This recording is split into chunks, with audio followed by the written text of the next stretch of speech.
Hello friends, Bengal job study সংবাদ চ্যানেলে আপনাদের প্রত্যেককে জানাই স্বাগতম। আজ এক্ষুনি মাত্র বা খবর অনুসারে রাজ্য কেন্দ্র সরকারের তরফ থেকে উঠে এলো আজকের বাছাই করা 20টি গুরুত্বপূর্ণ সংবাদ। শুরুতে হেডলাইন, তারপরে বিস্তারিত খবর। গেরুয়া ঝড় বইছে বাংলায়, আর তার মাঝে বিরাট বড় কাণ্ড। ভোট পরবর্তী অশান্তির ঘটনায় এবার কড়া পদক্ষেপ মুখ্য নির্বাচনী আধিকারিক। এসপিদের এলাকায় টহল দেওয়ার নির্দেশ। দক্ষিণবঙ্গের সব জেলায় ঝড় বৃষ্টির সতর্কতা, বৃষ্টির পূর্বাভাস রাজ্য জুড়ে। তামিলনাড়ুতে সরকার গঠনের বিজয় টিভিকে সমর্থনে রাজি এবার Congress.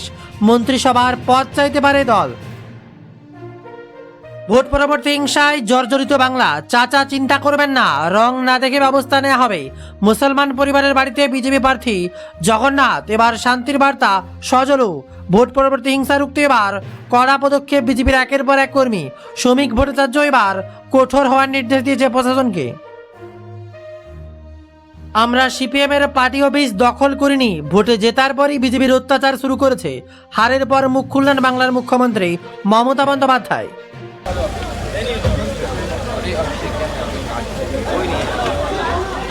You fought very well. नहीं कुछ नहीं, ये कुछ नहीं होता है। देखिए आप इतना अच्छा लड़े, उससे आप हारे नहीं है। नहीं, आप हारे नहीं है, आप हारे नहीं है, हारे नहीं है।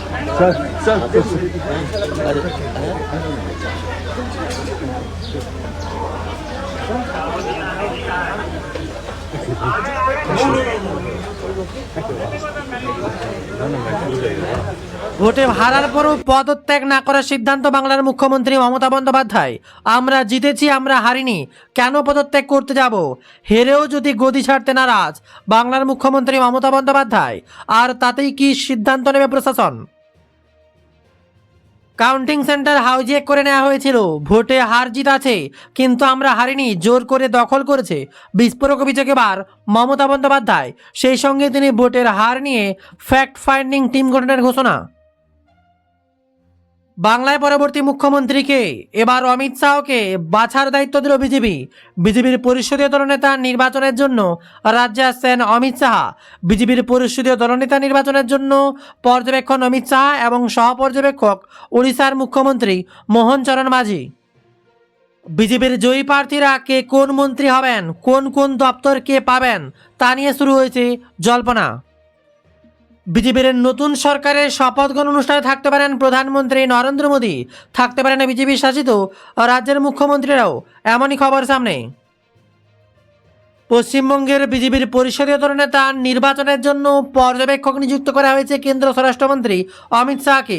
সেই পর্যবেক্ষক উড়িষ্যার মুখ্যমন্ত্রী মোহন চরণ মাঝি বিজেপির পরিষদীয় দলনেতা নির্বাচনের জন্য পশ্চিমবঙ্গে আসছেন। আর তারপরই কে কোন পদে মন্ত্রী হবেন তা নিয়ে শুরু হবে চুলচেরা বিশ্লেষণ। আবার উত্তপ্ত ভোট পরবর্তী হিংসা, সংঘর্ষ থামাতে গিয়ে এবার গুলিবিদ্ধ নাজার থানার ওসি সহ 5। চরম আতঙ্ক এবার শাহজাহানের গড়ে। আমরা তো হারিনি, রাজভবনে যাব না, আমি ইস্তফা দেব না। কালীঘাট থেকে এবার বিস্ফোরক Mamata Bandyopadhyay. Only one party rule, then how the people will get justice? It is the same for everyone.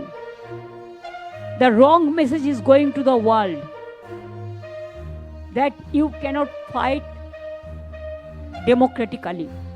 All you are capturing forcefully. And narrative and negative, you have enough money. Betting management. So we will bounce back. We will fight it out.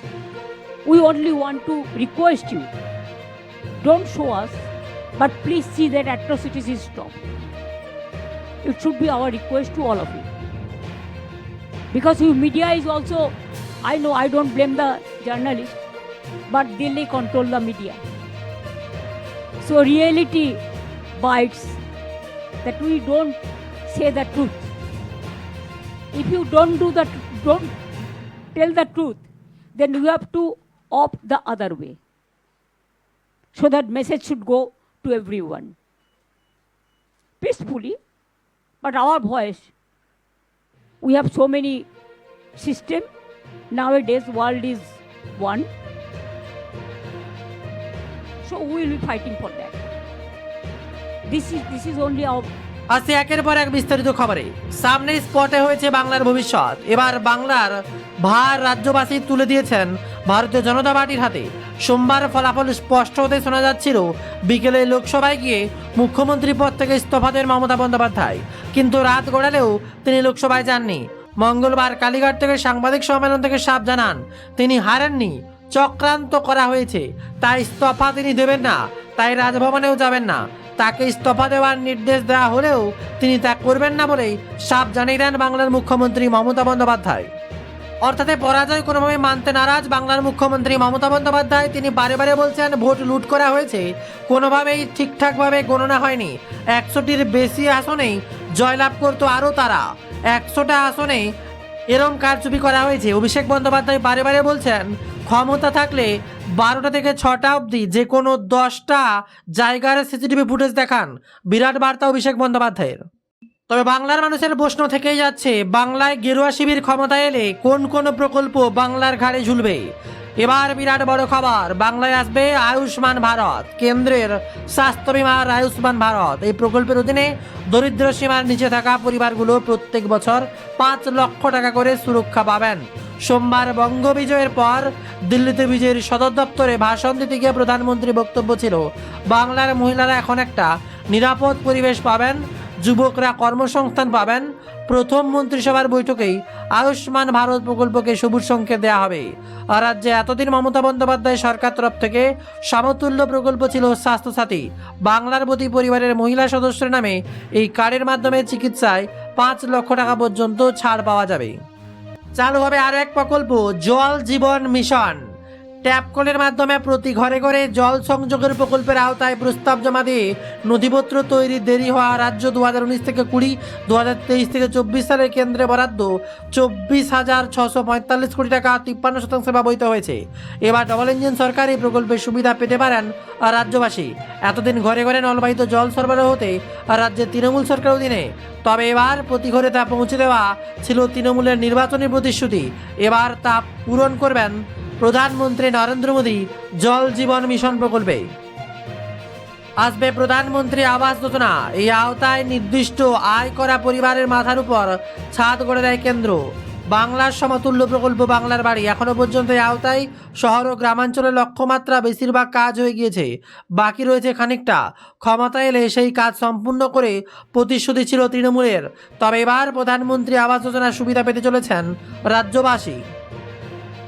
চালু হবে প্রধানমন্ত্রী মৎস্য সম্পদ যোজনা। কেন্দ্র এই প্রকল্পের বাস্তবায়িত হলে আর্থিক সহায়তা পাবেন। এই বিমায় আধুনিক সরঞ্জাম সরবরাহ করা হবে মৎস্যজীবীদের। যদিও রাজ্যে সমুদ্র সাথী নামে প্রকল্পের সুবিধা ইতিমধ্যেই পান মৎস্যজীবীরা। এককালীন 50,000 টাকা এবং সুরক্ষার একটি কার্ড দেওয়া হয়। তবে প্রধানমন্ত্রী মৎস্য সম্পদ যোজনা লাগু হলে আরও কিছু সুবিধা মিলবে বলে আশা। এদিকে আবার চালু হবে যুব শক্তির ভরসা। এই প্রকল্পের আওতায় বেকার যুবক যুবতীদের স্বনির্ভর হওয়ার জন্য মাসে 3,000 টাকা করে দেওয়া হবে ঘোষণা করেছে কেন্দ্র। তবে সবাই সুবিধা পাবেন না, তার জন্য নির্দিষ্ট শর্ত রয়েছে। রাজ্যে বিদায়ী তৃণমূল সরকার এপ্রিল মাসেই যুবশ্রী প্রকল্প চালু করেছিলেন। এতে 21 থেকে 40 বছর বয়সীরা কর্মহীনরা মাসেই 1,500 করে টাকা হাতে পান। আর এবার যুব শক্তির নির্দিষ্ট শর্ত দেওয়া হবে, যুব শক্তিতে 3,000 কোটি টাকা। কারা পাবেন তা ক্রমশ প্রকাশ্য হবে। আর এর সাথেই থাকবে মাতৃশক্তি ভরসা। একটা নির্দিষ্ট আয়যুক্ত পরিবারকে মহিলারা মাসে 3,000 টাকা করে পাবেন বলে ঘোষণা কেন্দ্র সরকারের। যদিও তৃণমূল সরকার গত 5 বছরে লক্ষ্মীর ভাণ্ডার নামে এই প্রকল্প চালায়। এতে রাজ্যের প্রত্যেক মহিলারা 1,500 করে টাকা হাতে পান। এটি সম্ভবত তৃণমূল সরকারের সবচেয়ে জনপ্রিয় প্রকল্প ছিল এতদিন। এ রাজ্যের মাতৃশক্তির ভরসার জন্য এবার চালু হচ্ছে দ্বিগুণ অর্থ, 3,000 টাকা করে দেওয়ার প্রতিশ্রুতি প্রধানমন্ত্রী। আর এবার সেই টাকা চালু হবে বাংলায়, যার নাম হবে অন্নপূর্ণা যোজনা। এদিকে আবার প্রধানমন্ত্রী শ্রী স্কুল চালু হবে। এর সমতুল্য প্রকল্প রাজ্যের অন্তর্ভুক্ত। কন্যাশ্রী প্রকল্পে টাকা পেতেন, এবার নতুন প্রকল্প আসবে। সেখানে এককালীন 25,000 টাকা পাওয়া যায়। বর্তমানে সেই সবুজ সাথী প্রকল্পের সাইকেল পেয়ে থাকেন ছাত্রীরা। এই প্রকল্পের সুবিধা এবার বাংলার সবচেয়ে জনপ্রিয়। এবার প্রধানমন্ত্রীও সেই আওতায় নতুন কোনো প্রকল্প আনবেন বলেই খবর সামনে উঠে আসছে। তবে এবার সবচেয়ে বড় খবর যেটা কি হবে বাংলার সিএম। খবর উঠে আসছে 25শে বৈশাখ রবীন্দ্র জয়ন্তীর পুণ্যতিথিতে ব্রিগেডের শপথ নেবে রাজ্যের প্রথম বিজেপি সরকার। প্রধানমন্ত্রী নরেন্দ্র মোদীর উপস্থিত থাকার কথা রয়েছে দিন। থাকবে একের পর এক মন্ত্রীর দায়িত্ব জিতে যাওয়া বিজেপির তাবড় তাবড় নেতাদের হাতে। কারা কোন মন্ত্রিত্ব পাবেন তা নিয়ে এবার জল্পনা তুঙ্গে। তবে মমতার পতনের পর এবার প্রত্যাশা বাড়ছে নতুন সরকারের। খুশি শিল্পমহল। 15 বছরে মমতা বন্দ্যোপাধ্যায়ের অবসান ও বিজেপি জয়ের পর বাংলার শিল্পমহলে এবার খুশির হাওয়া। সঞ্জীব গায়েস্কা থেকে সঞ্জয় বুধিয়া সকলের লগ্নির পরিবেশ চাঙ্গা হওয়ার আশায় বণিক সভাগুলির প্রত্যাশা। এবার স্বচ্ছ জমিনীতি, বিদ্যুতের মাসুল হার, কেন্দ্রীয় ইনস্টেবিট মিলবে। শিল্পপতিদের বিশ্বাস, কেন্দ্র রাজ্যের যৌথ প্রচেষ্টায় আন্তর্জাতিক বিনিয়োগ আসবে। উন্নত পরিকাঠামো ও কর্মসংস্থানের মাধ্যমে বাংলার গৌরব পুনরুদ্ধার হবে বলেই আশা রাখছে শিল্পমহল। অপরদিকে উঠে আসছে আবার গোপন অপারেশন বাংলায়। ভোট মিটতে এবার কি অ্যাকশন। পশ্চিমবঙ্গে কেন্দ্র স্বরাষ্ট্রমন্ত্রী দীর্ঘ 6 মাস ধরে এক গোপন অপারেশন চালায়, এমনটাই সূত্র মারফত খবর। অমিত শাহের নির্দেশে বিশেষ টিমও কেন্দ্রীয় গোয়েন্দা নিঃশব্দে 294টি বিধানসভা ঘুরে তৃণমূলের দাপুটে নেতা ও মস্তানদের তালিকা তৈরি করেন। অত্যন্ত গোপনীয়তায় তৈরি হয় এই অপরাধ মানচিত্রের ভিত্তিতে ভোটের রোডম্যাপ সাজানো হয়েছিল। সরকার গঠনের পর এই চিহ্নিত অপরাধীরাই এখন নতুন প্রশাসনের মূল নিশানায় থাকতে চলেছে কি, তাতে এবার জল্পনা। আর এর মাঝেই কল্যাণ বন্দ্যোপাধ্যায় একটা ভিডিও পোস্ট করেন। টিএমসি সাংসদ কল্যাণ বন্দ্যোপাধ্যায় একটা ভিডিও পোস্ট করেন। কলকাতার নিউ মার্কেট এবং বিশৃঙ্খলার অভিযোগ তুলেছেন। তার দাবি, গেরুয়া শিবিরের একদল সমর্থক ধর্মীয় স্লোগান দিয়ে বুলডোজার চালিয়ে দোকানপাট ভাঙচুর করছে। আর এই ঘটনায় রাজ্যের আইন শৃঙ্খলার পরিস্থিতি নিয়ে প্রশ্ন তুলে তিনি পুলিশ ও নির্বাচন কমিশনের নিষ্ক্রিয়তাকে দায়ী করেছে। এই হামলায় সংবাদ মাধ্যমের নীরবতা নিয়ে ক্ষোভ প্রকাশ করেছে সাংসদ। তবে যে প্রশ্ন সবার, মমতা পদত্যাগ না করলে কি হবে এবার তা নিয়ে গভর্নরের বিরাট বড় রুল। মমতা পদত্যাগ কাণ্ডের জেরে এবার বাংলায় গভর্নর রুল চালু। পরাজিত হয়ে মমতা বন্দ্যোপাধ্যায় পদত্যাগ না করার ঘোষণায় রাজ্যের সাংবিধানিক সংকট তৈরি হয়েছে। রাজভবনের সূত্রে খবর, আজ বুধবার চলতি সরকারের মেয়াদ ফুরলেই সংবিধানের 154 বা 166 অনুচ্ছেদ অনুযায়ী গভর্নরস রুল জারি হতে পারে। নির্বাচন কমিশন জারি প্রার্থীদের তালিকা দলীয় সংখ্যাগরিষ্ঠতা দলকে সরকার গঠনের আমন্ত্রণ জানাবেন রাজ্যপাল। নতুন মুখ্যমন্ত্রী শপথ না নেওয়া পর্যন্ত প্রশাসনিক দায়িত্ব থাকবেন মুখ্য সচিবের হাতেই। অপরদিকে বড়সড় রদবদলের প্রস্তুতি শুরু। পশ্চিমবঙ্গ ক্ষমতা দখল পরেই রাজ্যের পুলিশ ও প্রশাসনের বড়সড় রদবদলের প্রস্তুতি শুরু করেছে বিজেপি। সূত্রের খবর, শপথ গ্রহণের পরপর অবসরপ্রাপ্ত অথচ পুনর্বহাল হওয়া আধিকারিকদের ছেঁটে ফেলা হবে। পাশাপাশি একগুচ্ছ আইপিএস অফিসারকে ভিন রাজ্যে পাঠিয়ে উত্তরপ্রদেশের অজয় পাল শর্মার মতো দুঁদে অফিসারদের ডেপুটেশন বাংলায় আনা হতে পারে। কেন্দ্রীয় মন্ত্রকের বাঙালি অফিসারদের রাজ্যের গুরুত্বপূর্ণ প্রশাসনিক পদ পেতে পারেন বলেই খবর। তবে বাংলায় সংঘর্ষও কিছু কিছু জায়গায় কোনোভাবেই বাদ দেওয়া যাচ্ছে না। রাজ্যে পরিবর্তনের আবহে কলকাতা বিশ্ববিদ্যালয়ের ক্যাম্পাসগুলোতে এবিভিপি ও ডিএসওর সমর্থকদের মধ্যে ব্যাপক সংঘর্ষ হয়েছে।